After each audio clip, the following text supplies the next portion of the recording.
Ladies and gentlemen, welcome to commencement ceremonies for Class 22, Act 1 of the Idaho Youth Challenge Academy. I am Melissa Browers, Deputy Director, and I will be your Master of Ceremonies for today's events. We are getting started right at 1600 since the cadets just told me that it's starting to rain.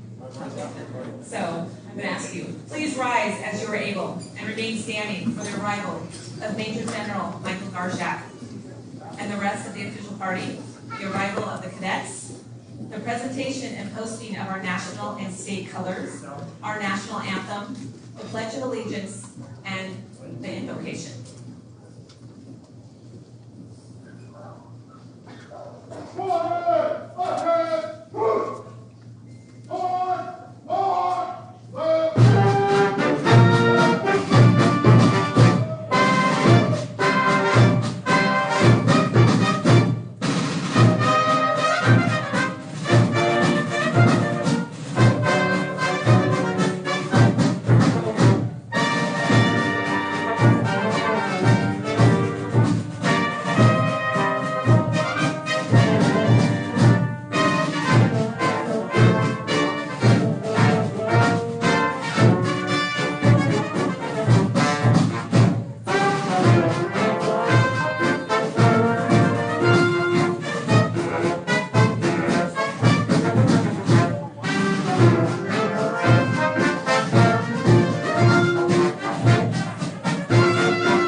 It is my honor to introduce Cadet Staff Sergeant Christopher Durkee to lead the Pledge of Allegiance.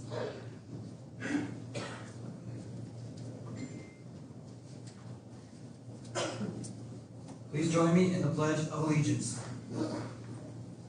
I pledge allegiance to the flag of the United States of America and to the republic for which it stands, one nation, under God, indivisible, with liberty and justice for all. Amen. Now it is my honor to introduce Cadet Senior Airman Hugh Jensen to deliver the invocation.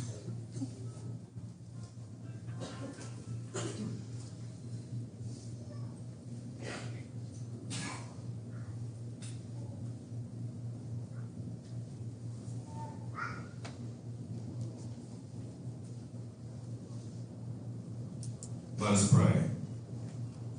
Dear Heavenly Father, as we gather here today to celebrate a step forward into a new beginning with new people and new experiences, let us not forget to count our blessings. We thank you for the parents, staff, mentors, and cadre who guided and supported us in the strenuous 19 weeks we spent with one another. This school has given us so much: safety, comfort, and shelter. We thank you for bringing us together under the same roof. Thank you for giving us one another, for we will always have each other, and in each other we have the greatest gift. We thank you for the opportunity of a second chance, earned with hard work and commitment. We ask that you never let us take that chance for granted, and that we will use it with a kind heart and an open mind. We are changed men and women, and we will never stray from the right path. We will always choose the hard right over the easy wrong, and we will always remember who we are and where we come from. This academy has made an impact on the hearts and minds of all of us, and we are forever grateful to you and this academy for what we have been given, and one day we'll give back. In your name we pray. Amen. Amen.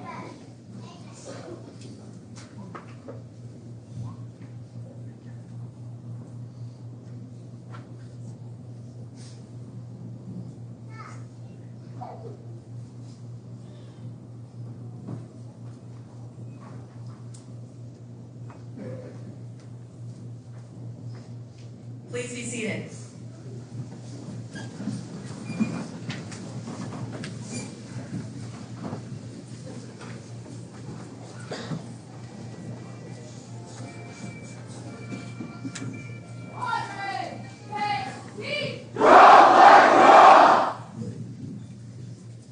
And that's how it's done. Crazy, right? This took us 19 weeks to get there, but we got it.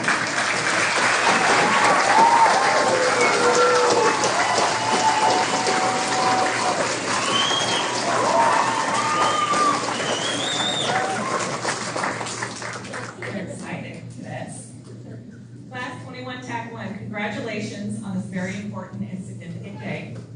As our special guests and parents can see, we have a significant number of 21 TAC 2 cadets here to celebrate their success as well. 21 TAC 2 class was cut short by COVID last year, and these cadets were sent home with a small virtual ceremony at IDYCA. Director Sparrow and staff promised the 21 TAC 2 graduates that they could be part of this 22 TAC 1 class in Boise if they were able. One of our core values is commitment, and these cadets and graduates are dedicated to making changes in their attitudes, behaviors, and choices to become better citizens for Idaho and themselves. So congratulations, Class 22 TAC 1 and 21 TAC 2. I am so proud of you and all your accomplishments and wish you the best in your future endeavors. Right now I'm going to introduce Cadet Peer Review Board member Christopher Durkee, who will announce the Cadet of the Cycle for 22 TAC 1. And this is a new award. This is a new award.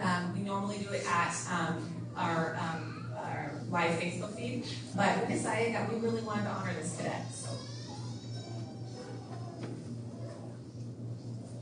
I'm Cadet Staff Sergeant Durkee, a member of the Cadet Peer Review Board. Today I want to take a moment to announce who has been chosen to become the Cadet of the Cycle. This is the highest honor a cadet can achieve at the Academy. And this special cadet gets not only an honorable title, but also gets to take home his or her uniform with rank and ribbons. The Cadet of the Cycle has been chosen unanimously by the Cadet Review Board with information we have been collecting for over a month. the cycle, this cadet needs to be shown the following: selfless self-service, always willing to help others, honor and integrity, living by the cadet honor code, and choosing to do the right thing, discipline, working harder every day than the day before, and leadership fellowship. This cadet leads by setting an example for others to follow and never misses a moment to follow when needed. Short and to the point, please give the following cadet a large round of applause, as he has certainly earned it.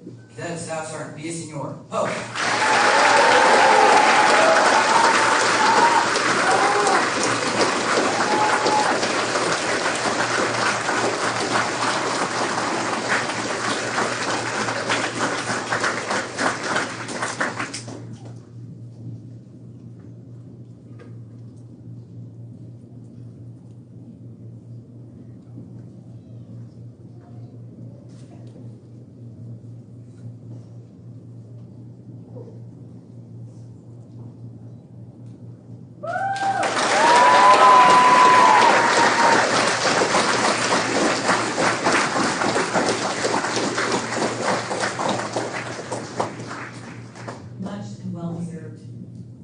Idaho Youth Challenge Cadets, distinguished guests, ladies and gentlemen, it's my honor to introduce our director, Trevor Sparrow.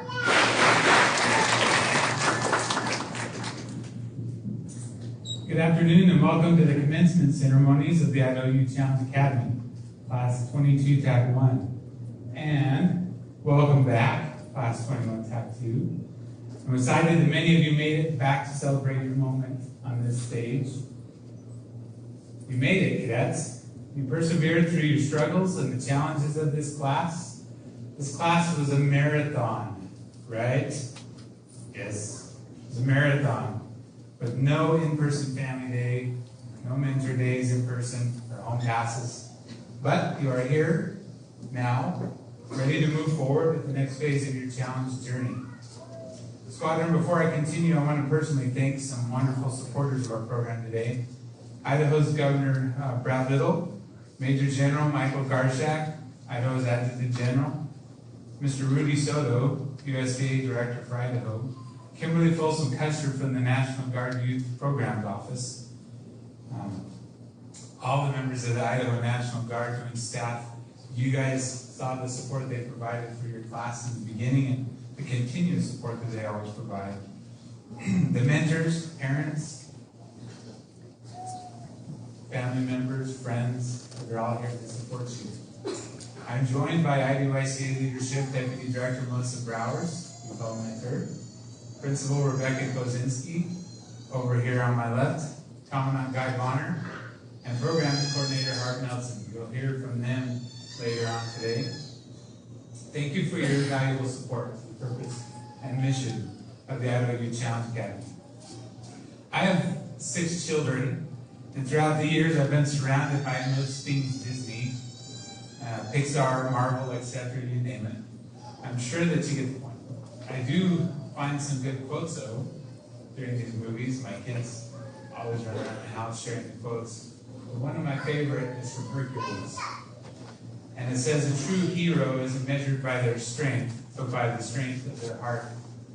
And a group of heroes of tremendous strength of heart that I'd like to think are the staff at IDYCA. Staff, if you are here, if you would stand all around the room. I know there's, all right, staff, come on, stand up. There we go. We've got some staff members.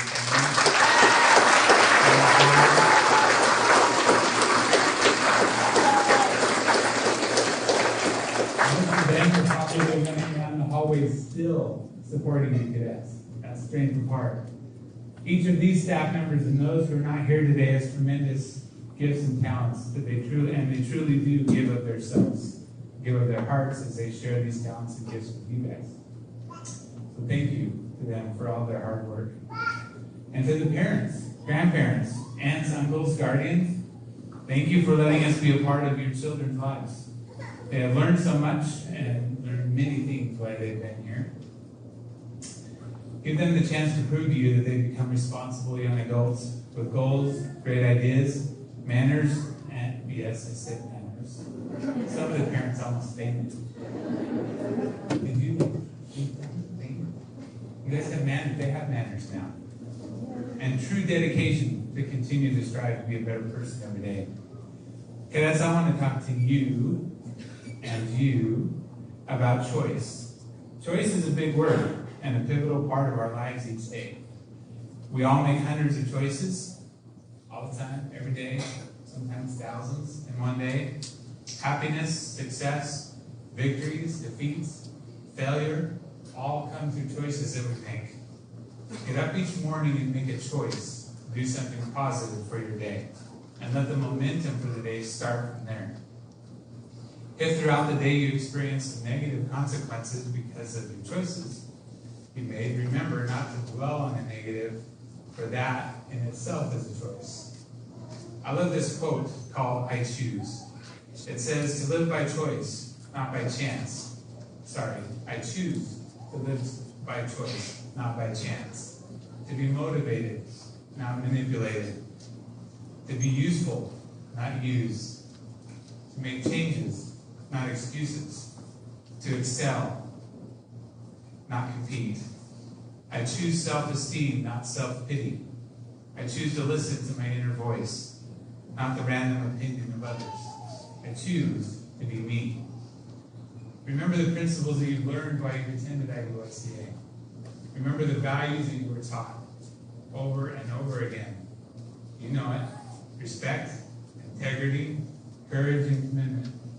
During your time at IUICA, you had times where you were successful, and you had times where you failed. You took all the opportunity to learn, and you could do that in these moments to help you make a better person. Embrace your current success, but be careful to always be humble. It's now time for you to continue in your post-residential phase. To achieve these goals you set during your PRAP classes and with your family members and your mentors. Now is the time to take the gifts and talents that you all have, all of you have, and share them with others. I want to leave you with one last quote, a quote that would be my wish for all of you. It states, "Life is like a book. Each day is a new page. May your book be a bestseller, and with adventures to tell, lessons to learn, and tales of good deeds to remember." Congratulations to 21 TAC 1 and 21 TAC 2. Sorry, 21 TAC 2, 22 TAC 1. You did it.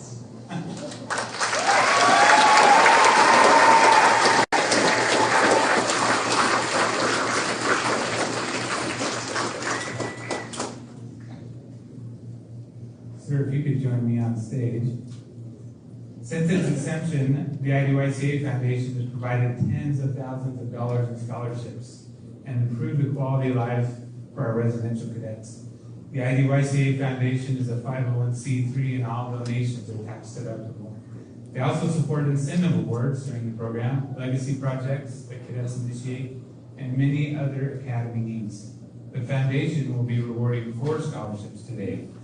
As I read your name, cadets, please come up to the stage to receive your scholarships from Major General Garshak. There they are.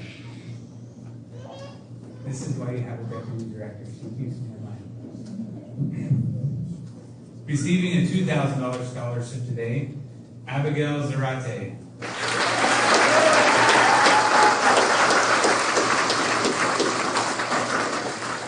Ms. Zarate, she plans to attend college in Southern Idaho in the medical field. Receiving a $500 scholarship, Michelle Sanchez.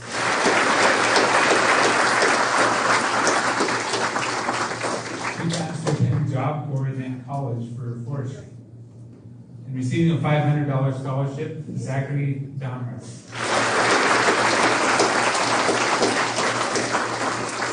Zachary plans to attend the University of Idaho in psychology. Receiving a $1,000 scholarship, Kristen Villasenor. She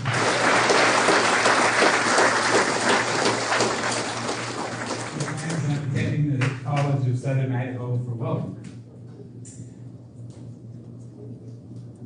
Back up here, sir. He's getting steps in today.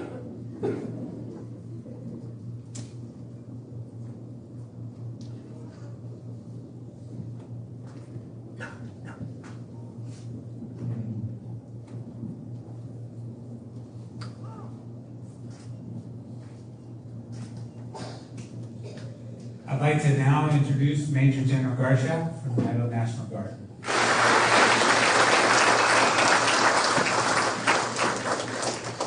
Thank you, Trevor. Welcome, everyone.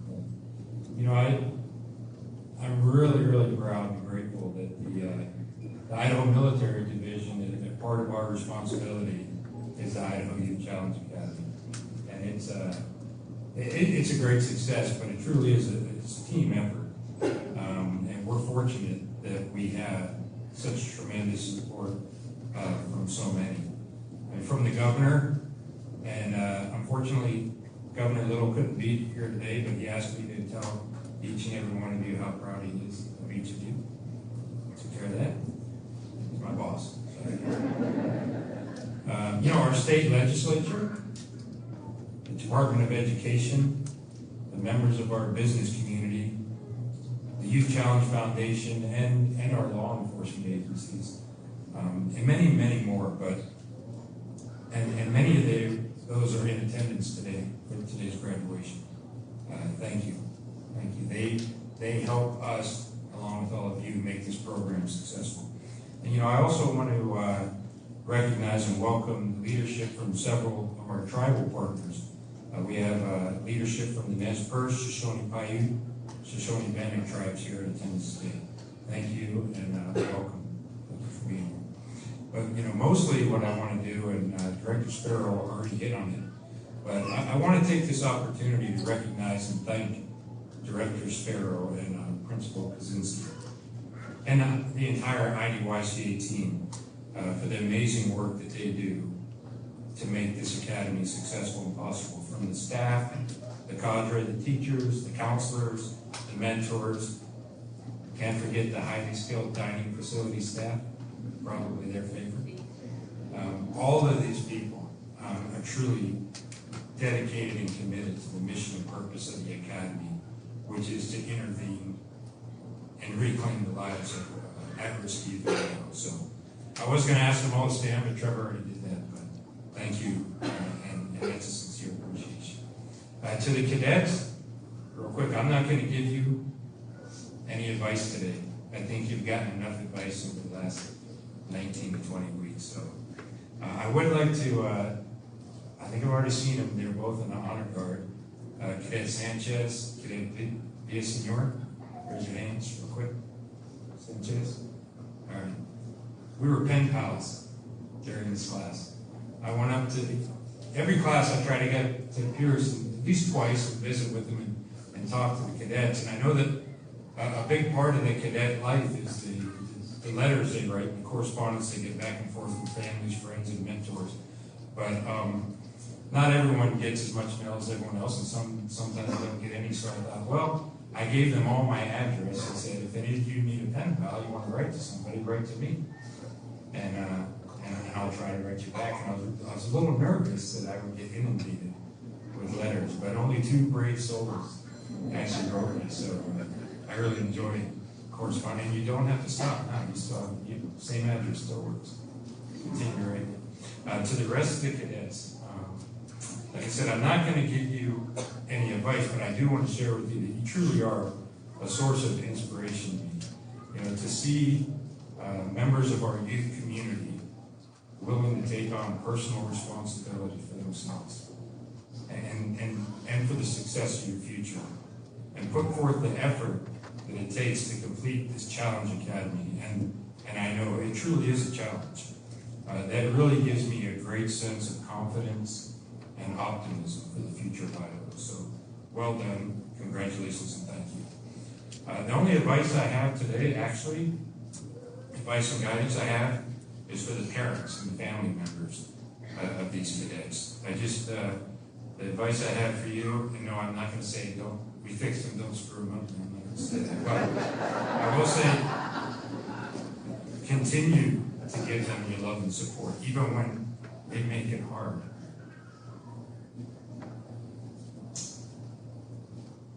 And make an effort to learn from them. Every one of them has grown and developed quite a bit from this experience, and I guarantee they have much to offer that we can all use to make ourselves better. Okay, the reason I'm up here today is to introduce our guest speaker, and I'm really happy to have this gentleman, Mr. Rudy Soto. He was born and raised in Nampa, Idaho. He's a member of the Shoshone-Bannock tribe, and he's the son of a farm worker. He's also a proud veteran of the United States Army National Guard. Mr. Soto's professional experience includes working in the fields of economic development, public health, conservation, and child welfare. He previously served as a legislative staffer in the U.S. House of Representatives, and he covered energy, environment, agriculture, education, transportation, and tribal issues as part of his portfolio. In January, President Biden appointed Mr. Soto as the USDA State Director for Rural Development for Idaho. So please join me in giving a warm welcome to Mr. Rudy Soto.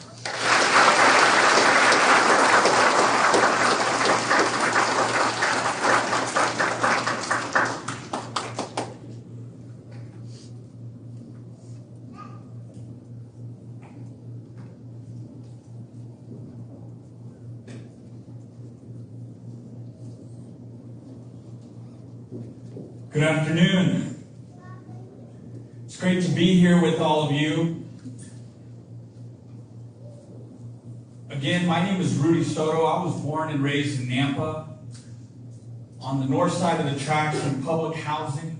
I'm going to share with you, well, first of all, I want to say thank you to Major General Garshak, Director Sparrow, and the entire IDYCA team for inviting me to be here with you all for this momentous occasion to celebrate you all cadets, the current class, the recent class. Thank you all for being here, for your families, your friends, the community's support. There's no other place that I would rather be. And I also want to start off just by acknowledging the difficult week it's been with the news about the tragedy in Texas. Clearly that situation represents grief, sorrow, shattered lives, and more, which is the opposite of what you all represent for us here today. So I think this is timely because you all, each and every single one of you, are the embodiment of hope, optimism, pride, joy. You represent comfort and the light at the end of the tunnel for what's possible when a troubled youth turns a negative situation into a positive. As for a quick overview of my remarks here today, I'm just going to share a little bit more about my background and journey, and not the glossy version, and mainly just to leave you with some quick tips for success for you to consider as you grow and go on to fulfill your life's story. So, like I said, born and raised in Nampa, in impoverished standards, one of many kids. My dad was a farm worker. My mom was adopted out. We grew up in Nampa in the housing projects. I have siblings with disabilities. I have siblings with disabilities. I end up doing well throughout school. I'm sure this is a common story for a lot of us. You know, we do fine, and then once you get up there in those early teens, it's just the way things start to shake out. You can stumble. I stumbled, and I stumbled more than my fair share. I like to say I was bad at being bad. I racked up a lot of misdemeanors. I bounced around in juvenile correction centers all throughout the state and in boys' homes. And thankfully, it was all at an early age where I still had a chance, like you, to turn things around. None of that carried with me into adulthood and prevented me from the future that I hope to pursue. And so I was lucky because I was able to turn things around. I had an older brother, support system, who took me in, helped make me get to work fast food jobs, pay back restitution, get on the right track, be the first in my family to go to college, learn through the leadership skills that I gained being in the programs like you've experienced.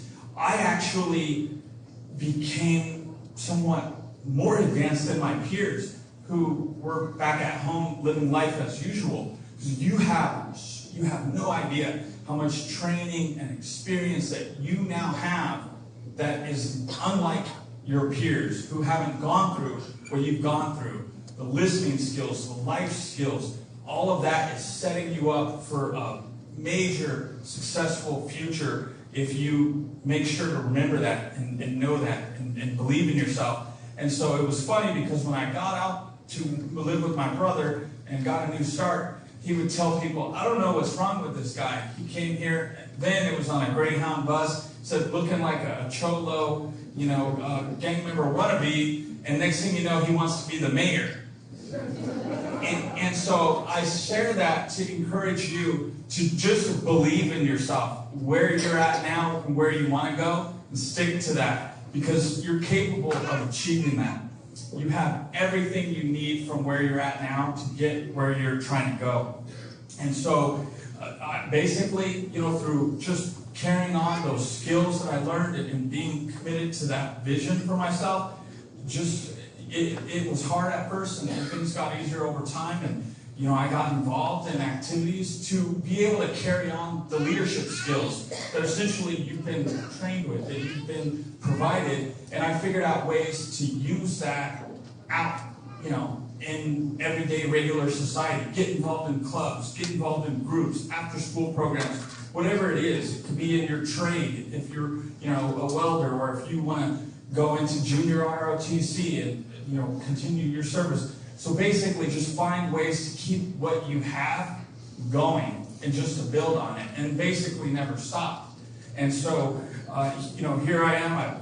Like it was mentioned, worked in Congress, traveled the world, got appointed by the President of the United States to help lead with bringing high-speed broadband to rural communities throughout the state, housing, education, hospitals, you name it. And we're at a historic point in time where there's a lot of funding to do these good things. And all of it started because when I was in a similar situation as you, I reflected on how my family already had it hard, and I was making it worse. And I just felt overwhelmed with guilt on, how I'm able-bodied and why they don't deserve that. And with the God-given talents that you have, that I have, that we have, we should be bringing, like you are today, pride, joy, happiness. And so I just committed myself to, that's what I'm going to do and be for my family, instead of this mess that I was bringing on them before. And it's just all about trying to stay on track.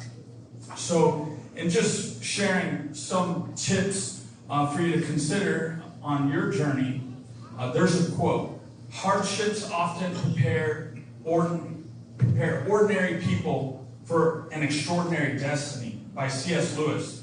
Embrace your background and your story and the hardships that you've been through, and use it to contribute when and where you can. Turn your adversity and pain into purpose. Make it your mission. Determine a North Star. There's another quote: set your goals by the stars, not by the lights of every passing ship. So you may detour, but never go off course of where you want to go. You may slip, you may trip, but get back up and get on track. It's inevitable. You'll make mistakes, but make sure you're always having a laser-like focus on where you want to go, so that when those moments of choice come, you're not doing something that's going to make it impossible for you to make it to your destination. And that destination is what you choose. I want to help my family. I want to help my family build a house. I want to help my family get out of poverty.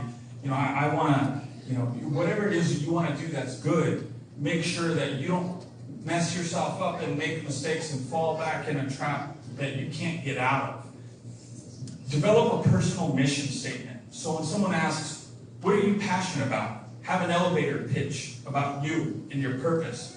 Find a passion, a calling, public service, if you will. The military, there's many branches. Being a teacher, being a parole officer. There's so much out there. This is the United States of America. You're capable of anything and everything you set your heart and mind to. And know that whatever you do, it's not going to be an easy path. But things get easier over time, the more you stay on track. And sacrifice is always likely to be involved. And realize the more you give, the more you get. The more you put in, the more good eventually comes back your way. And you just got to pay your dues. So if it's having to take up, a fast food job, whatever it is, doing yard work, make it happen. Because eventually you could be the business owner or the manager, if you just put in that time and stay on course. Remember, this too shall pass. It's a general saying that it can always be worse and it can always be better. When it rains, it pours, for better or worse. So stay centered. When things are all going your way, remember, they're not always going to be going your way. Or when they're all seeming to be going downhill, remember, they're not always going to be going downhill. Just stay the course, stay centered, focused. Like Trevor, Director Sparrow mentioned, every day is a new page. Your past doesn't have to define your future. Your struggles can be used as stepping stones. Imagine yourself as the authors of your own destiny, because you truly are.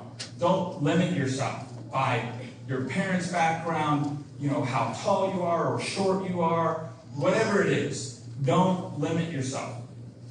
Have patience and know that persistence pays off. You never know when a breakthrough can happen, so never give up. Set goals that'll make you want to jump out of your bed in the mornings. Don't be pushed by your problems. Be led by your dreams. Don't wait for things to happen. Go out and make them happen. Simply, if you're in a rut, get moving. Get active. Do what you can where you are with what you have. In closing, I have questions for you to ponder as you embark on this new phase of your life's journey. What problems in society do you care about addressing as part of your journey? What are your God-given strengths, skills, or talents that you have that you can use to make a difference? What is something in your community that you can try to help change for the better? What and who has helped inspire you, and what will you do to pay it forward by encouraging others? I trust that I don't have to encourage you to have fun. Remember, time is valuable, and we're not all here for a long time, but we should also be here for a good time. Thank you.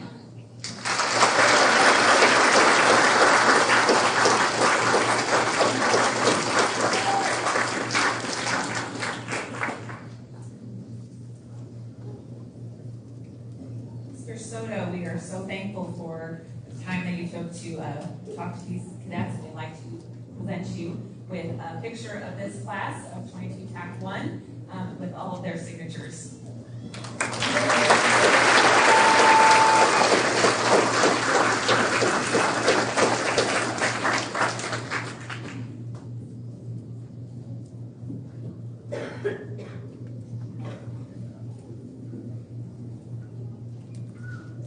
All of these cadets also have the help of their adult volunteer mentors who give of their time and love and serve as a coach, friend, and accountability partner in the achievement of their PRAP goals. Here to recognize these volunteers is our program coordinator, Mr. Harv Nelson.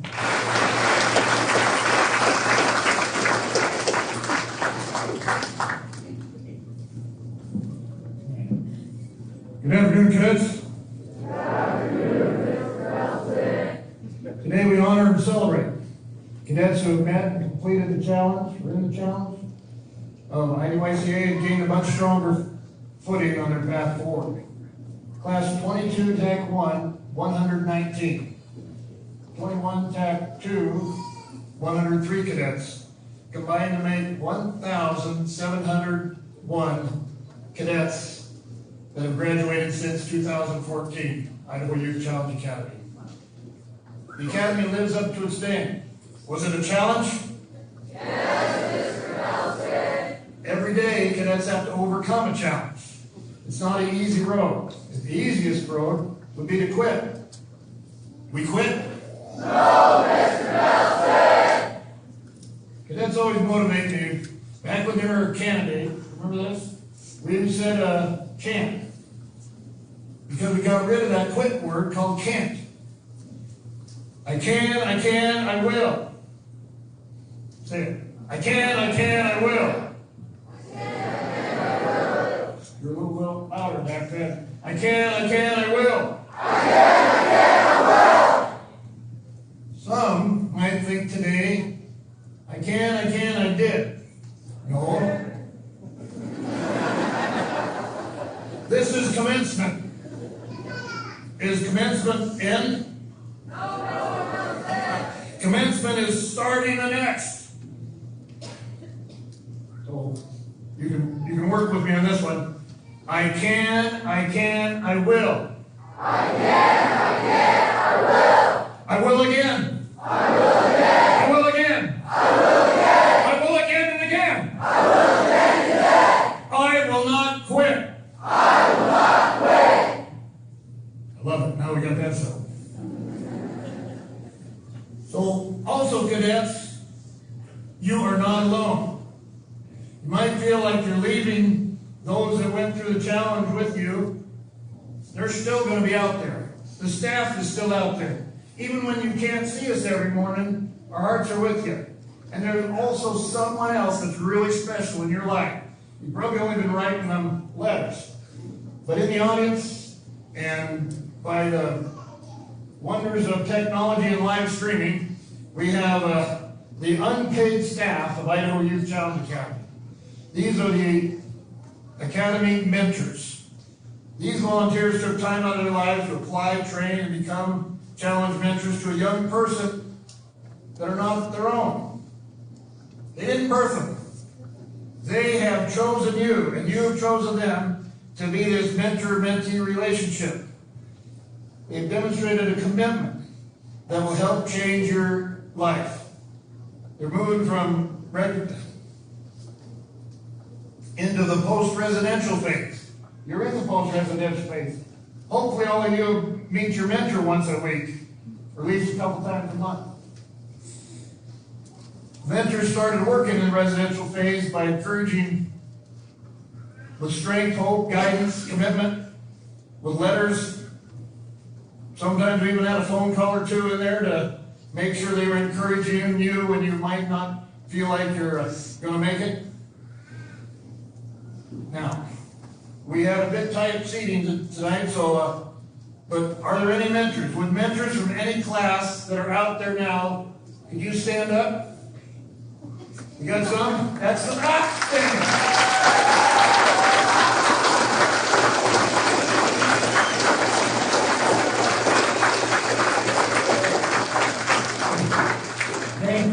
Thank you. Now, we haven't figured it out yet. Commitment is a really strong attribute. And you just saw some commitment stand up. There's a lot of commitment in this room, but even here I can recognize some of those faces that have helped change their community because a young person said, "Would you be my mentor?" And they said yes. In recognition of all our mentors, I'd like to mention 6 special mentors, 3 from each class, 1 from each flight. Cadets, if you're here, I know you 3 are, I want you to stand and honor your mentor. The award certificate is in your grad pack. There's an award certificate for your mentor. Take that certificate and present it to your mentor, hopefully within the week. From class 21 TAC 2, if your cadet's not here, we're going to send you the award certificate. Make sure you talk to your cadet about it. 21 TAC 2, these 3 mentors were extremely supportive during the residential and during the first 6 months of post-residential. From the GEMS, the mentor award goes to Alicia Shenetke for Cadet Holcroft. Hopefully they're out there. She rode her cadet almost continually, more than required, and was one of the catalysts that helped pull her across, encourage her across. From the Scouts, our mentor award goes to Tyrone Clarence. Almost certainly Tyrone is out there. I see his post every now and again to Cadet Nudik. When Nudik could not find a mentor, Tyrone volunteered for a blind match. This cadet was his 5th cadet that he's mentored during his time associated with the program. From the Axemen, our mentor award goes to Richard Powell, mentor to Cadet Bartlemay, which was also his 5th cadet Richard had mentored. From class 22, TAC 1, and when I call your name, you stand up, hold the applause until you're all three stood up, and then we're going to clap for everyone. From the gems, the mentor award goes to Vicki Hance for Cadet Bunny. Stand up, please. Vicki accompanied her husband to a mentor training one night, as he had already signed up to be a mentor for a young man. After the training, Vicki volunteered to support anyone that needed it, and was blind matched to Cadet Bunny. She has ridden Bunny nearly every day since. From the Scouts, our mentor award goes to Cam Mellick, mentor to Cadet Walters. 2 men had just quit on Walters during the application process, and unable to find a volunteer, Cam stepped up as mentor. This is Cam's 5th cadet associated with the program. From the Accident, our mentor awardee goes to Eric Ashtenheimer, mentor to Cadet Henneman. Henneman, stand up. Cadet Henneman is friends with Eric's children, but when Henneman needed a mentor, Eric stepped up, completed all the documentation quickly, and is consistently supported throughout the residential phase. So let's give a hand to these 3 mentor awards.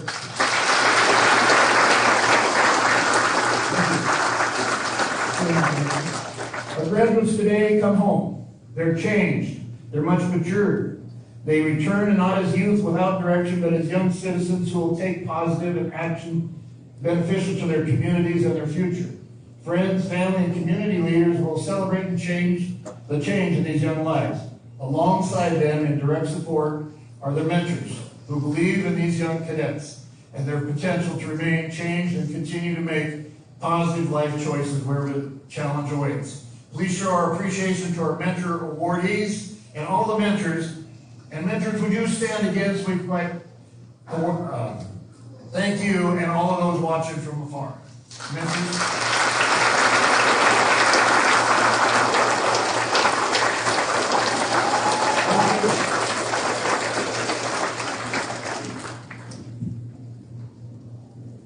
Our mentors are unsung heroes that rank these cadets all the time and connect up with them. So thank you very much. Please welcome Commandant Guy Bonner to share some class and individual achievements during the residential phase.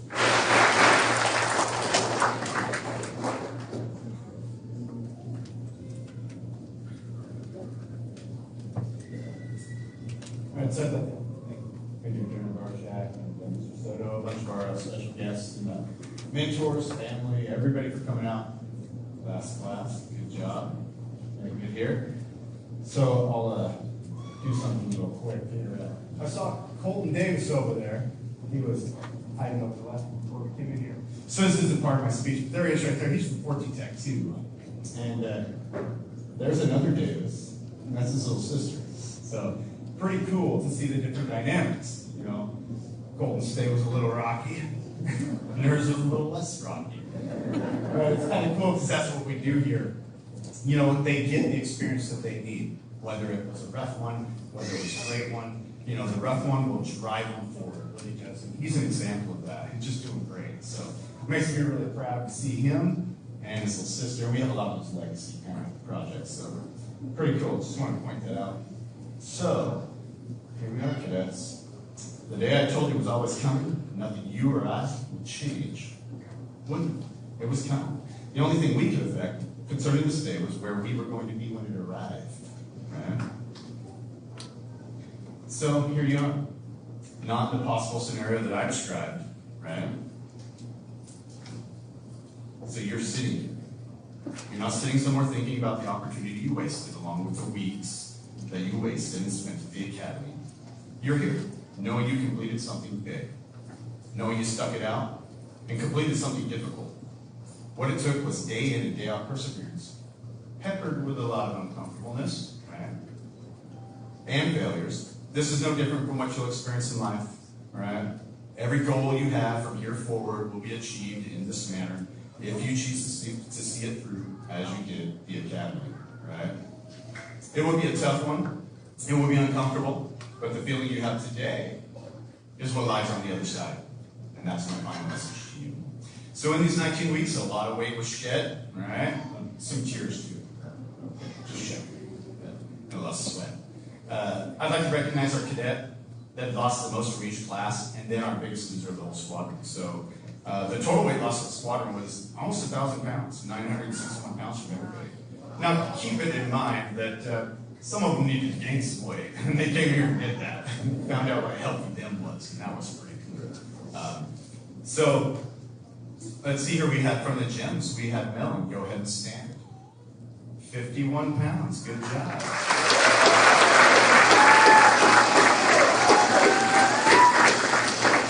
From the accident, we had Tissadimit, where are you at? 56 pounds.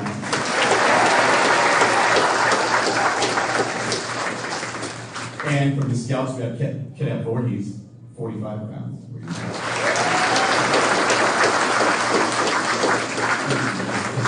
And then, so our biggest loss, was from the Scouts, and that was Shoffett. He lost 61 pounds. Go ahead and stand, man.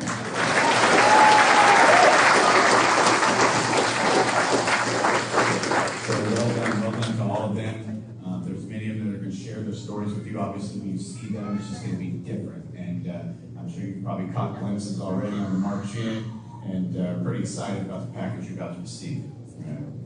So I'd also like to recognize a handful of cadets today, and these are the cadets that made it through the whole academy without one negative 341. Now, for those of you who might not know, I'm sure some of the parents or mentors do, as their cadets probably talk to them about all the negative and or positives that they receive.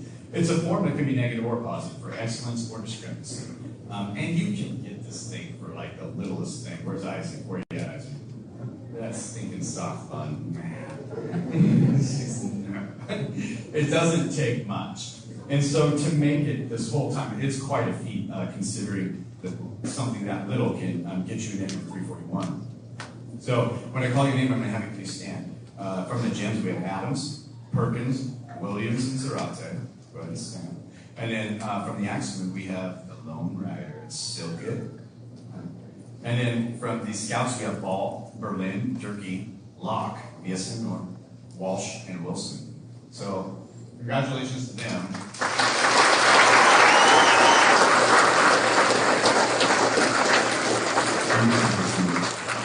Thank you. They all got to go to the Elks now. And so thank you to all the parents that send funds to the Elks now, to the credit union up there, the market, the store there. All that stuff goes to these guys and gals, all right? So they all got to go to the Elks now, which is a coffee place.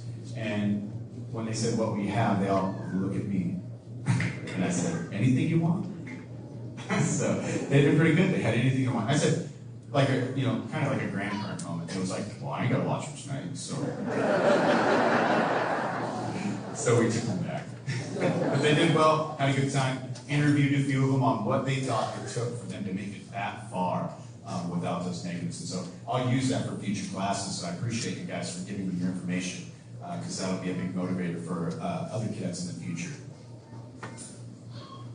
So, with that, I'll just encourage you all to stay focused, stay the course, and Godspeed.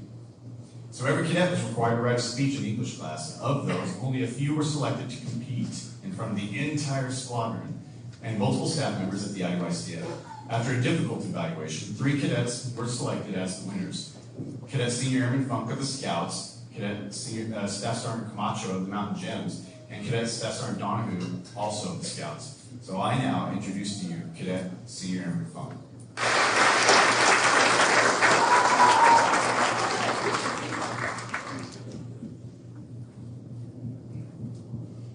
Thank you, Commandant Bonner.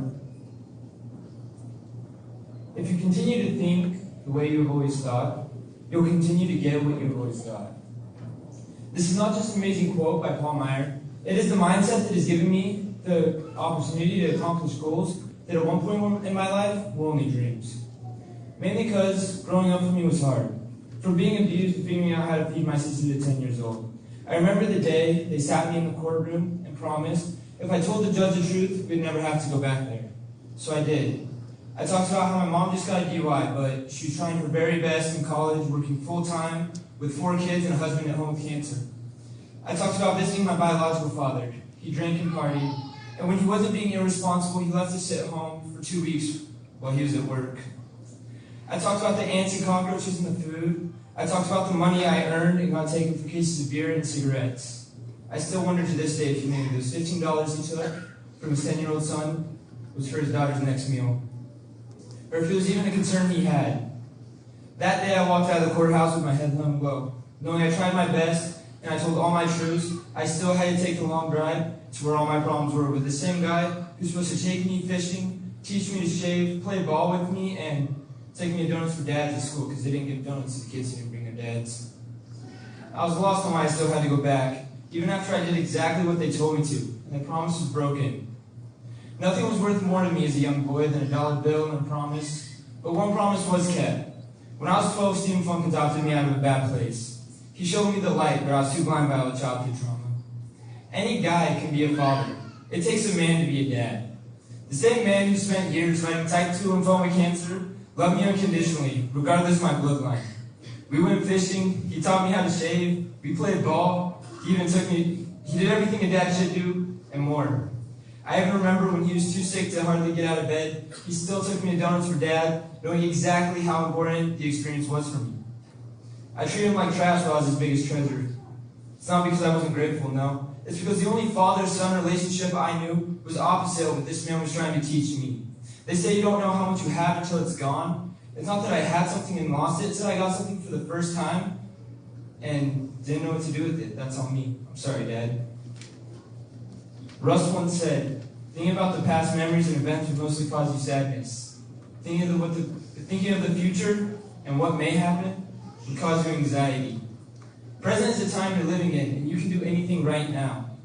It took me hitting rock bottom and all my self-pity, self-destruction, and blaming everyone for how I grew up, which I couldn't control most of my past, and that's what makes it sad, but I'm living in the present. And the moment I opened my eyes and realized just because I hit rock bottom does not mean I have to stay in there, was the same moment that I realized I need to use the rock bottom as a foundation to push off with.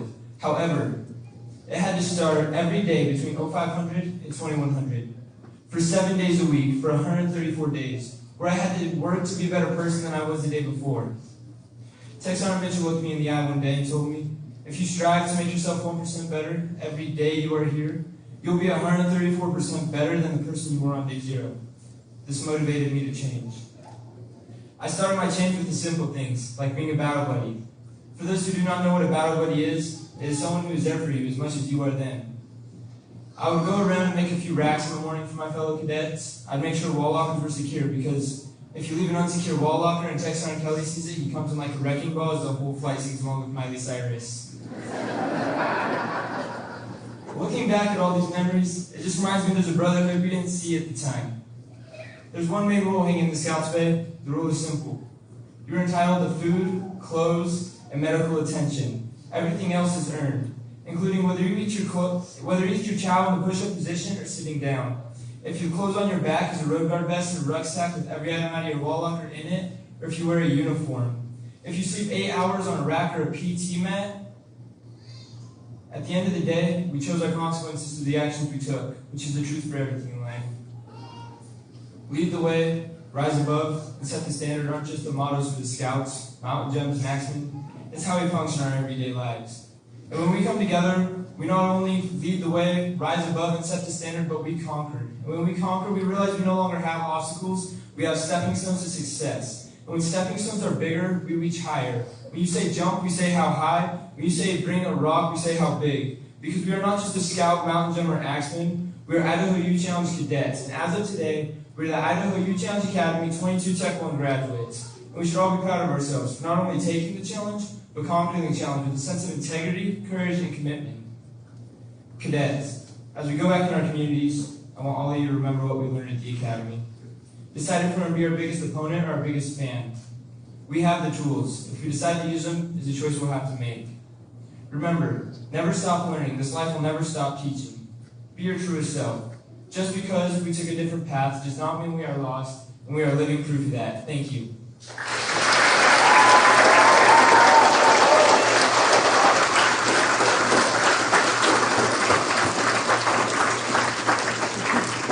I'd like you all to please welcome our squadron commander from the GEMS flight, Staff Sergeant Camacho.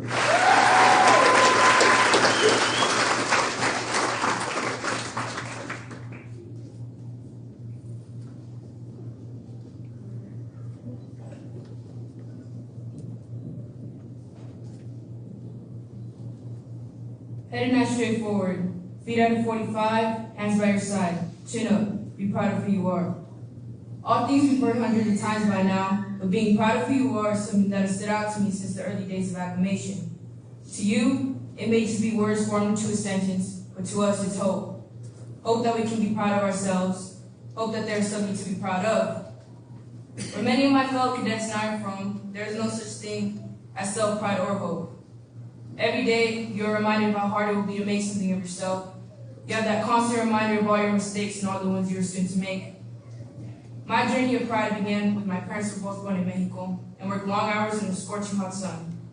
When they made the choice to follow the American dream, they continued working these hard jobs, working in factories and in fields or for anyone that would give them a chance. Waking up every day before the sun, knowing it was just going to be another day of hard work, and seeing others follow their dreams while they were living off of beans, salsa, and tortilla. All these sacrifices were made with the purpose that one day they would see their own children succeed, so that my siblings and I would be able to follow our dreams. My two older brothers protected me from everything that would happen in our family, neighborhood, and the occasional boy. They were the first ones that taught me to be prideful and tough. I wasn't always the only girl though. My beautiful sister was born with many medical problems that limited her vocabulary and her body movement. My parents spent so much time caring for her, but the doctors wouldn't give them any hope, taking turns watching my sister while the other went out and trying to earn a living. They only had each other because they had no one to lean on. Waiting years for a miracle to happen, but nothing came. Daily routines of working and caring for the children made my parents tired. God saw the defeat and worry in my mom and dad's eyes. In 2005, a family's worst nightmare came true, and it manifested into mine. My father found my sister lifeless. She had finally gained her angel wings. Her suffering was officially over, but ours had officially begun. The pain of losing a child left my family heartbroken. Through all the hardships, my family continued pushing for a better life for me, but I couldn't bear the pressure to become something great. Instead, I grew thinking I would never be what my parents wanted me to be. I thought I could never compare to the daughter that my parents had lost. I thought they would much rather have her. In the midst of all this, I also had family members in and out of jail. Cops and POs knocking on our front door at 3 in the morning, looking for someone with the same DNA as me. I thought my chances were ruined, and from there, my road to failure began. Being a first-generation American made my learning in school difficult. No one I knew could help me. No one I knew had even been to college. I knew no one that could make sure I was staying out of trouble. I showed up hours late for school when I even had the thought of going, only to hang out with the wrong crowd and surround myself with negative influences. Then I hit my breaking point, only seeing my family once a week because I was working so hard.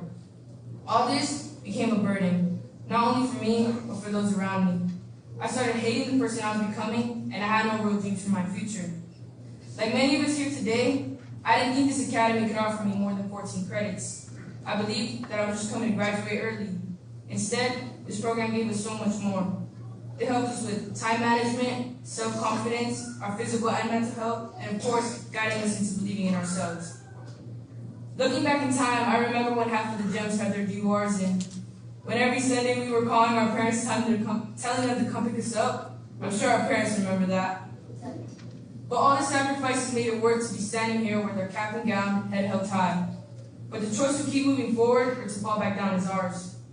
When no one else believes in you, remember what you learned in this long journey.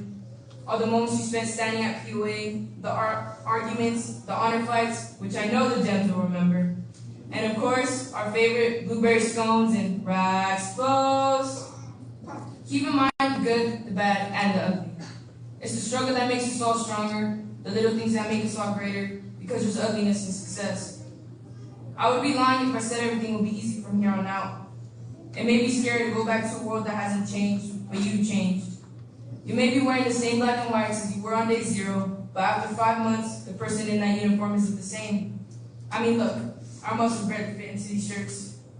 Also, our mindsets have grown too. Don't dismiss that. Remember that no matter what things you go through, you should always be proud of what you've accomplished, even if it is a small accomplishment.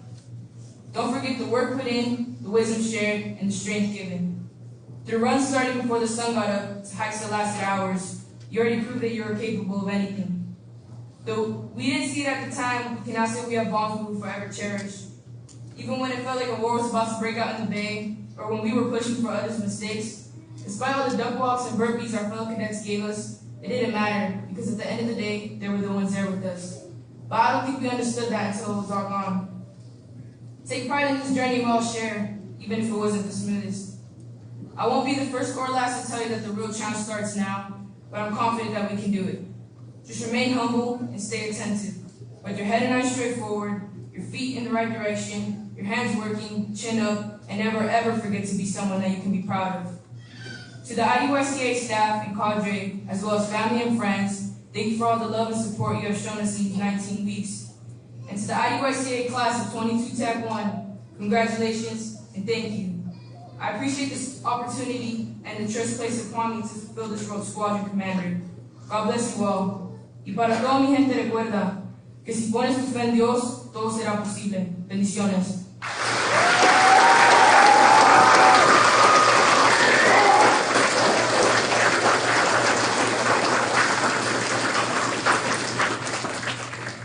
I would now like to introduce to you Cadet Donahue.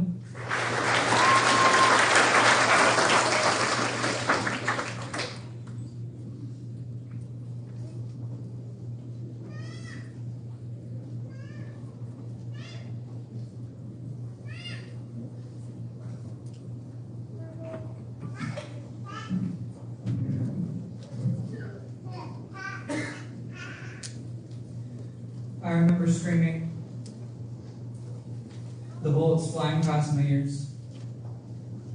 Our enemy is closing with the tank, and to my left, my friend was hit and he fell bloody to the ground.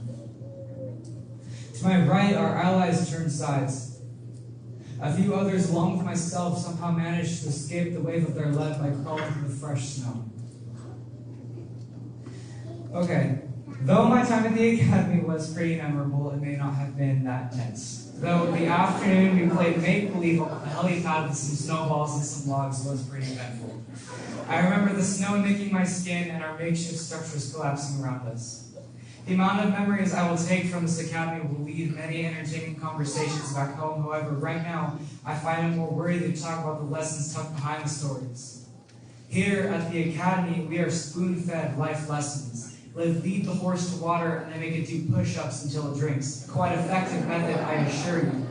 The point is that I can go on and on about the things that I learned here. So, to start off, you are not unique. There is a mathematical certainty that someone else is feeling the exact same thing. This is not to say that you are not special. This is to say, thank God that you are not unique. So if you are having a good day, good for you. But if not, then believe it or not, you are not the only one. I'm going to preface this by saying I'm not trying to get you to shut up about caring from work. I'm simply asking you to consider why. Why are people the way that they are? You have absolutely no idea how close the person next to you is to breaking down. So before you yell at someone for being out of line or giving them a bad look for making a coffee order as long as a light novel, just think about how that one cup might be the only thing between them and an afternoon spent crying in bed, cradling a bucket of ice cream, 2 boxes of tissues deep into a pit of despair. Before the academy, I was a mess. My life was held together by a few band-aids and some string. I'm not very close to myself. I struggle with my emotions. And when I felt these things called feelings, I wouldn't know what to do with myself. I fell into a spiral of destructive methods to express these feelings in rudimentary ways, through drugs and alcohol, self-harm and isolation. So when I was put in a situation where people were yelling, crying, and baring their teeth and claws, I realized that I was so foreign to the outside world that I had not yet begun to comprehend the existence of other people. I had made everything in my life about me. And so when I was faced with my best friend crying in front of me, my only thought was, when is dinner? This left me at a little bit of a disadvantage. On the outside, it looks like I'm a bubbly, extroverted star, but on second impression, it can be quite obvious that I lack many basic social skills. When I looked at my reflection, I did not see my face. I saw an empty shell of what was, like a used firework or a broken flashlight. Something that was once capable, bright and joyful, but now was only flattened by the monotony of life. In order to be me, I needed to pick myself up day in and day out. Because I was not too close to many people, I decided to build relationships in other ways. If anyone asked for an envelope or some stamps, I gave it to them no matter what. Me and my mom organized boxes of supplies I handed out every once in a while. And when the boxes ran out, I started giving out my personal resources. I dedicated my time to helping people. I was the number one person to go to if you needed some pencils or shoes or some help on homework. After a while, I started to make some actual friends. I started to grow. And sometime at the beginning of the cycle, I told Master Sergeant Piku to have a good night. He responded with, "I always do." I was feeling both curious and snarky, so I asked what he meant. He explained that every night he simply decides that he will be happy. This intrigued me. So I simply needed to tell myself to be happy. I needed to be fine with being imperfect. I needed to ignore all my problems. No, this does not mean that you should sweep all your problems under a rug. It means you need to get rid of the rug altogether. It became a little bit of a thing. Instead of telling Master Sergeant to have a good night, I asked him if he was still having good nights. Something inside of me changed. I got a new perspective on life. I don't struggle with depression. I excel at it. I don't have bad luck. I just bet my mounds of good luck on staying alive. I do not have a baby face. I just look exceptionally youthful. Cadets, graduates, you just went through modern-day Dante's Inferno. Look back on the path you tread with dignity. Because when you walk, you can hold yourself a little straighter and stand a little taller. If you don't have confidence in yourself, look in the mirror. Look at yourself. I guarantee you that though you might not see what I see, there's very much still something there. I see a soldier coming home from war, a gladiator retreating from the sands of the Colosseum. All those times you screamed your battle cry. Were they all for nothing? Cadets, I'm asking you a last hurrah. Take everything that was said to you to heart. Even the insults, even the consequences. Because when you look in the mirror, you need to see what they did not do to you. You need to see that you are still alive. You still exist. And in the words of Neil Hilborn, the future is a blue sky and a full tank of gas. I saw the future. I did. And in it, I was alive. Thank you.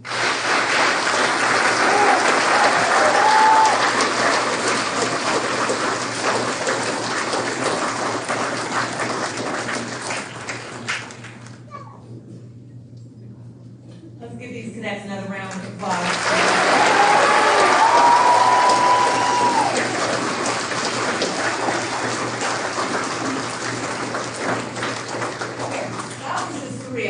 Okay, so tell me that wasn't a hard one when it comes to trying to pick cadets to come up here, because like I said, all of them have a story, all of them can do a great speech, but those three just really hit home a little bit for this class. So the goals these young men and women are striving to reach would not be possible without their continued improvement academically. Please welcome our principal, Rebecca Kudinsky.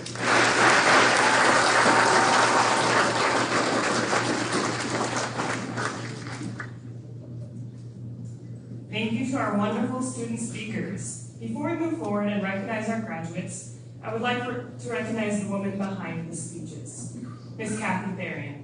Miss Therian has been with the IUICA since its inception 9 years ago and has dedicated 20 years of her life to educating youth.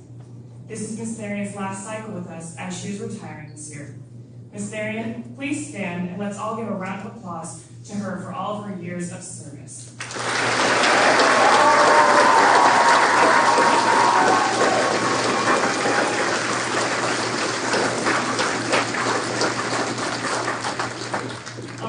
Now I would like to recognize some of the academic accomplishments of the class of 21 TAC 2. This class accomplished many things despite their cycle being cut short. 10 high school diplomas and 3 GED earners, as well as 18 students leaving the IUICA with a 4.0. This class showed perseverance by starting with a cumulative GPA of 1.77 and ending with a GPA of 3.15. Collectively, this class earned 1,433 credits. Notably, this class was one of the first to leave with a significant number of workplace certifications. On average, 70% of this class is positively placed in school or a job. I am happy to see so many of this class join us today, and I'm honored to be reading the names of the graduates of 21 TAC 2.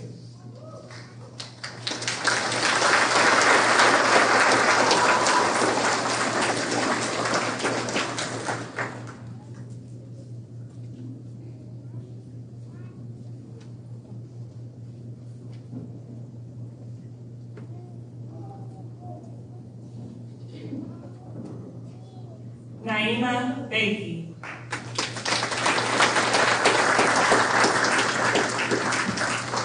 Megan Benson. Amelia Bowen. Sarah Brooks. Soledad Dimas. Michaela Ininosa. Brianna Hunziger, earning her GED. Mackenzie Jones. Yahaira Manzanares. Samantha Mayberry. Jerica Peterson. Abigail Strand. Crystal Barnes. Gracie Warner. Emily Weintraub. Matthias Bradley. Jude Lopez. Mason Porter. Ethan Rivera. Oliver South.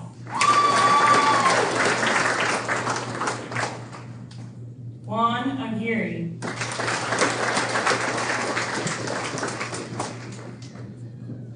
Ryan Allison.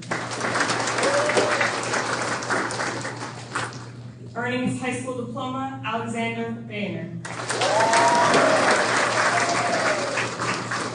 Earning his high school diploma, Spencer Brown.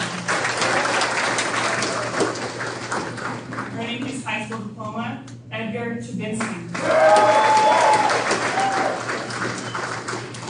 Franklin Dillback. Earning his high school diploma, Byron Ferris. Hayden Flynn. Micah Johnson. Charles Livingston.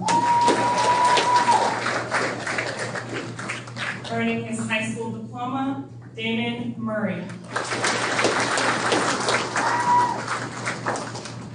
Gabriel Perez. Earning his high school diploma, Tyler Stewart.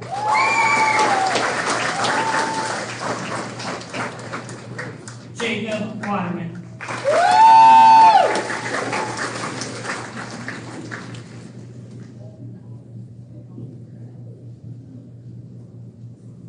Now, to recognize our 22 TAC 1 IDYCA graduates. In just as difficult circumstance, this class took part in the shortest cycle to date. 19 weeks to make major life changes, to unlearn poor habits, and to become the new versions of themselves you see here today. This class, impressively, has 18 high school diploma earners, the second most in IDYCA history. Furthermore, this class has 10 GED earners. Academically, this class began with a GPA of 1.69 and ended with a GPA of 3.0. 19 students were able to earn 4.0s in IDYCA courses. This class earned 1,669.5 credits altogether, 29.5 being additional credit recovery courses on top of the 14 available at the IDYCA. Similar to the 21 TAC 2 class, this class also had the opportunity to earn workplace certificates in cooking, lube tech, assistance with medication, OSHA, CPR, intro to electrical, anatomy and physiology, and more. All of our students have plans to either return to school, head to the workforce, or pursue post-secondary education. To all of the graduates, I want to leave you with one closing piece of advice. Remember who you are in this moment. Someone who has and is capable of accomplishing great things. You have all learned how to be respectful, intelligent, productive members of society, and what you do with this knowledge is up to you. But when you hit the walls that you will most certainly come up in life, remember this feeling of accomplishment, and that you are worthy and capable of success. I am proud of all of you. Now, I will hand it over to Deputy to announce our 22 TAC 1 graduates.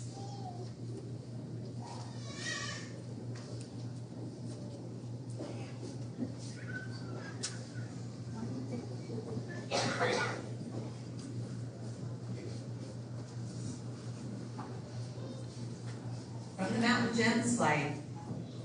And I also ask if you can hold your applause until the very end. There's 119 of them. From the Mountain Gems flight, receiving her high school diploma, Lacey Adams.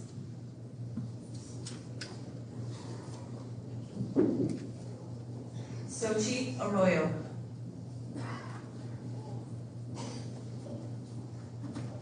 Tierra Banda. Myra Benitez. Receiving her GED, Carly Bloxham. Paris Barreo.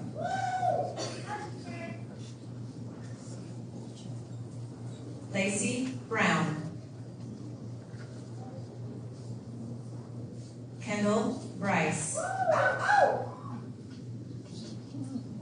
Mariah Bunny. Sarari Macho. Receiving her GED, Mariah Castro. Receiving her high school diploma, Olivia Davis. Ashton Dennis. Katrina Filler. Caitlin Floyd.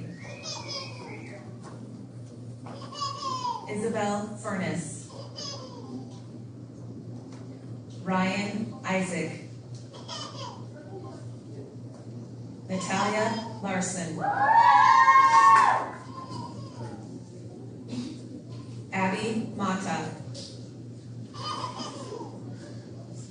Snow Lily McFerrin. Receiving her GED, Cynthia Mellon. Anel Murillo. Receiving her high school diploma, Avliana Nybar. Christina Romero Ocampo.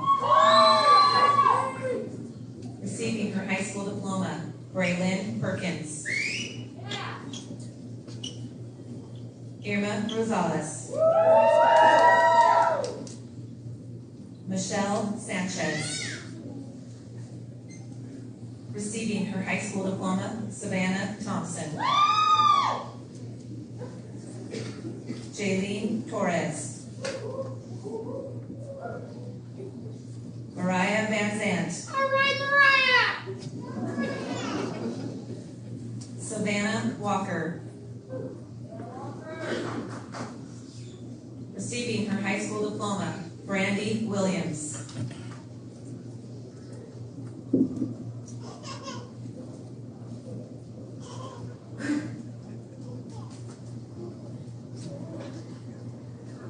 Receiving her high school diploma, Abigail Zarate.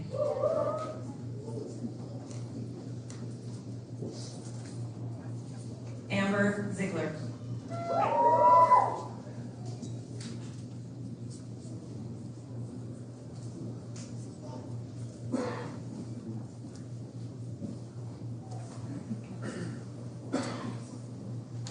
From the Axman flight, David Allery.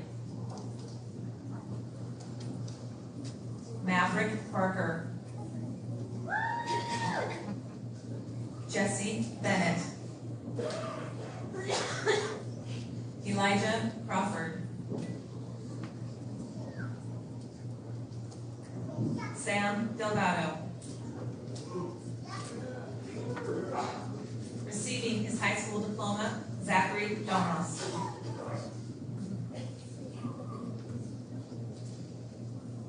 Caden Duran.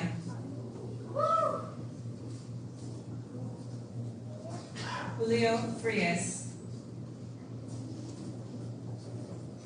Xavier Garza.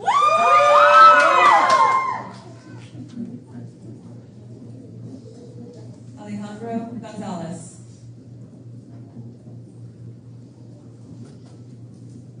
Jonathan Paula. Jason Henneman. Christopher Herman. Hugh Jensen. Connor Keller.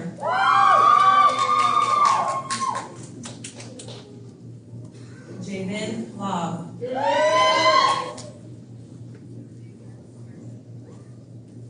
Jason Martinez.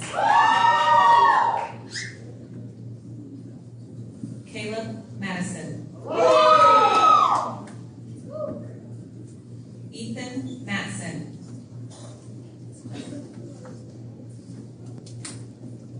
Austin McMillan. Harley McNish.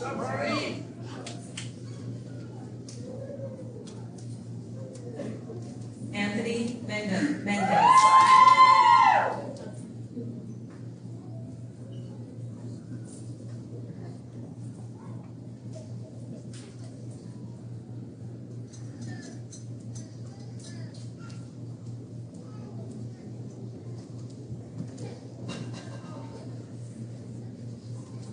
Isael Mendoza.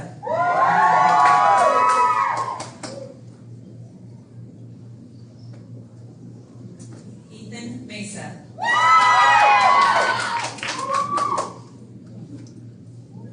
Marcos Morales. Malachi Noyes. Noah Perry.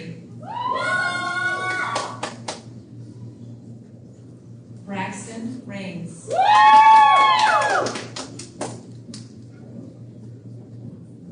Xavier Robinson. James Rogers. Matthew Romero.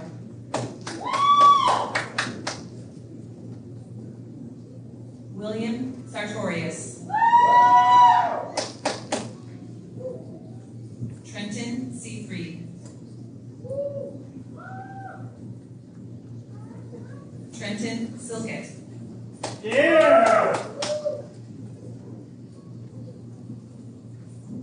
Alonzo Soto.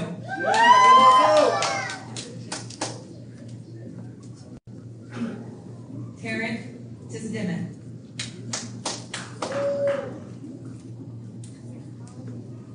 Matthew Warren. Patrick White.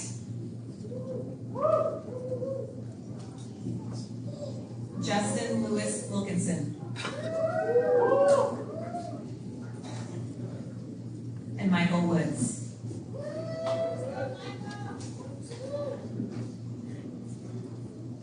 From the Scouts Flight, Alejandro Acosta.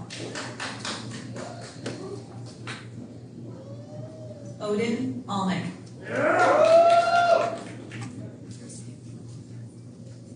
Dante Ball. Receiving his GED, Dale Berlin.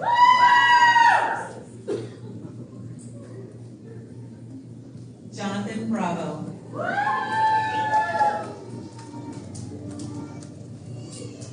Receiving his high school diploma, Jackson Cox.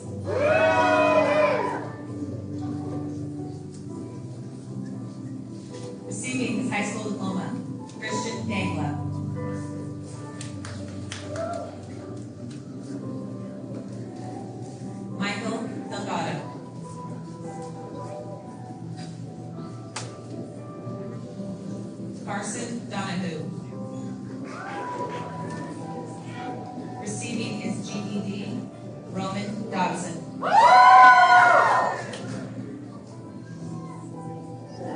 Receiving his high school diploma, Christopher Durkee. Jake Farrar. Eduardo Flores.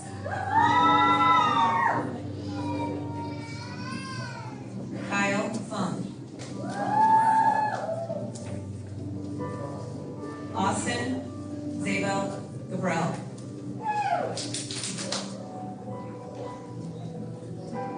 Receiving his GED, Cruz Gate. Christopher Hilton. Receiving his high school diploma, Nathan Howard. Santiago Hurtado. Receiving his GED, Montana Jimison. Ethan Kastner. Chad LaRue. Michael Locke. Receiving his GED, Donnie McKinley.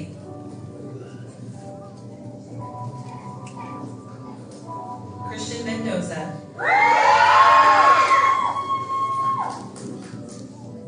Receiving his high school diploma, Francisco Skeda.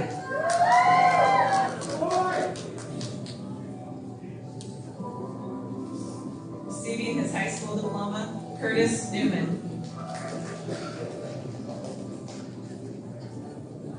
Emmanuel Quintero.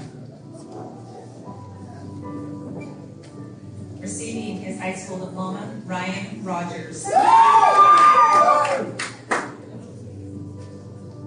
Omar Romero. Receiving his high school diploma, Nicholas Ruiz. Marcelo Shirai.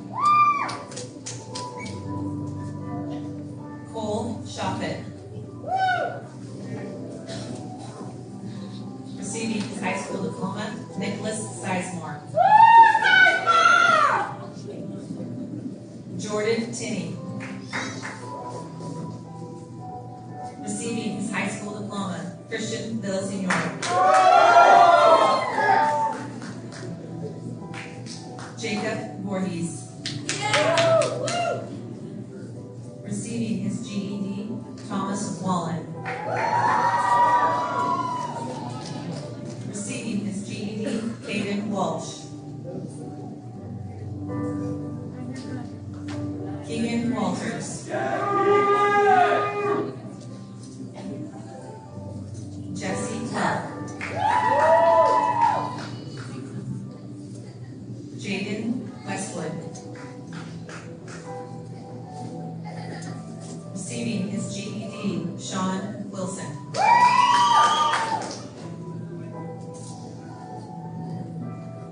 Dylan Mattel.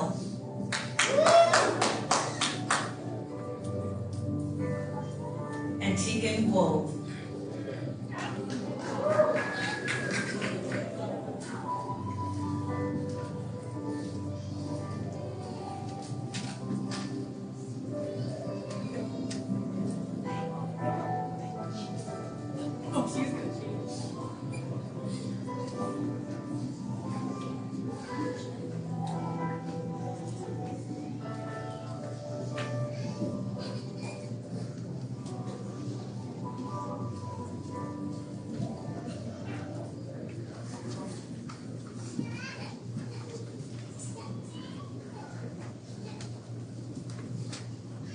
It's always interesting shaking their hands and you start remembering all of the moments in the office. Tears shedding, sometimes sweat, lots of emotions, people wanting to quit and go home.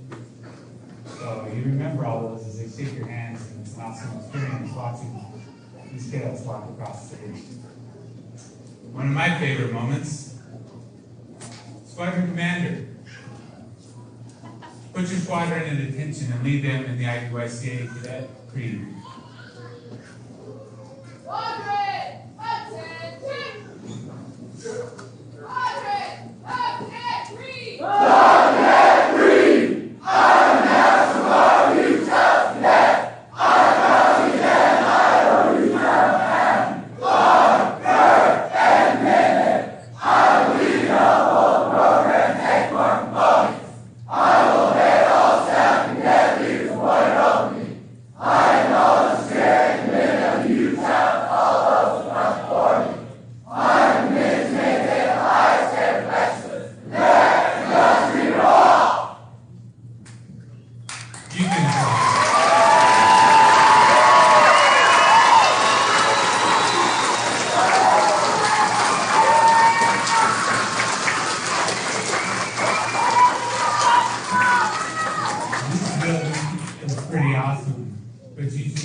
Yes, sorry, Mysteria.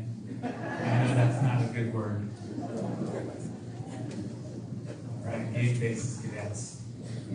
Cadets, move your tassels from right to left over the heart. Major General Garshak, distinguished guests, ladies and gentlemen, I present to you Class 21 TAC 2 and Class 22 TAC 1, the 16th and 17th graduating classes of the Idaho Youth Challenge Academy.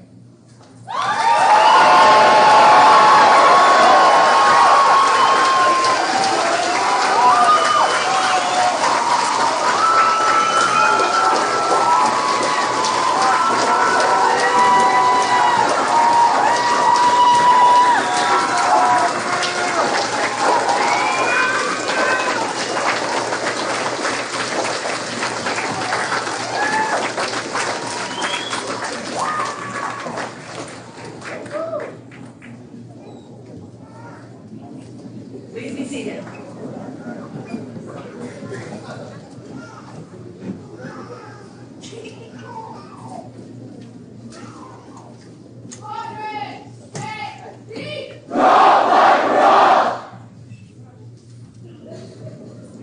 Okay, I promise I'll make this very short, parents. I'm just going to give you some instructions because, of course, anything at IUICA, we always have standards and we always have ways of getting to and from places in a very fashionable way. So when the cadets leave, they're going to march out and they're going to go to the cement area that's outside there. We'll have them lined up in their flights, and that's where you can go to retrieve them. They are staying in their caps and gowns for you. So you may take pictures with them for a while. And then after they get the pictures, then they're going to go back into the gym where they will pick up their graduation packs. And in the graduation packs are their essentials, the next steps in their post-residential phase towards their educational employment goals. They contain the actual certificate. If you look in there, yeah, it's not in there. So you got to pick up the grad packs. Your transcripts, your diplomas, and a wealth of other crucial elements in the chasing of your dreams. Please also do not leave without collecting any medications that you guys came with. Those will be with your grad packs. And also, following the dismissal, we'll also have the brief 10 to 15-minute photo opportunity with your parents. Please save any further visiting until after you find your way quickly to the back room to turn in your caps and gowns. And then collect that gear. Because staff will depart with or without having you checked in no later than 18:30. Ah, that's right. So, ladies and gentlemen, please stand. For any of you, 18:30, that's 6:30. It is now my privilege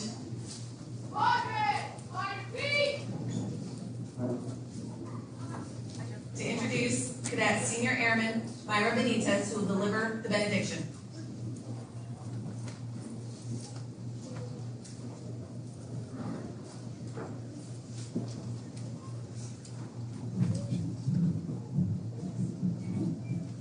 Let us pray. Dear Heavenly Father, as we are gathered here today, we thank you for giving us strength and grit to finish this chapter in our lives. We left our families for 5 months to seek self-improvement, physically and mentally. A challenge that wasn't easy for us and our loved ones. They had to trust strangers with their babies and hope the staff could make a change in their futures. And you, Lord, let that change happen. We had our battles and moments, but now here we are celebrating the end of this chapter. I pray to you, Lord, that you help my sisters and brothers gathered here today to pursue their dreams, to never give up even when things get hard, to guide them to the road of success, to find forgiveness within themselves and happiness. We're all kids with dreams that are putting our faith in your hands to lead us there. Thank you, Lord, for giving us an opportunity to learn and make friendships that we will forever cherish in our hearts. Let the grace of our Lord Jesus Christ be with you all in this journey we call life. Amen. Amen.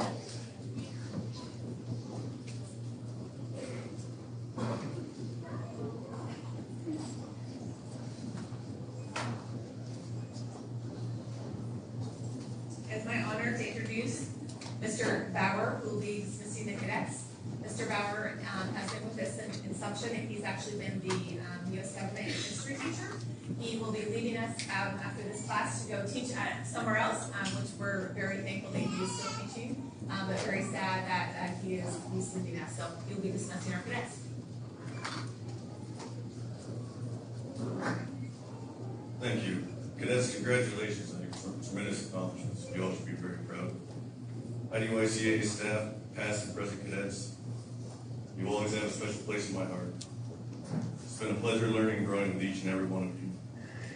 Class 21, TAC 2, and Class 21, TAC 1, this is the moment you've all been waiting for. You are now dismissed.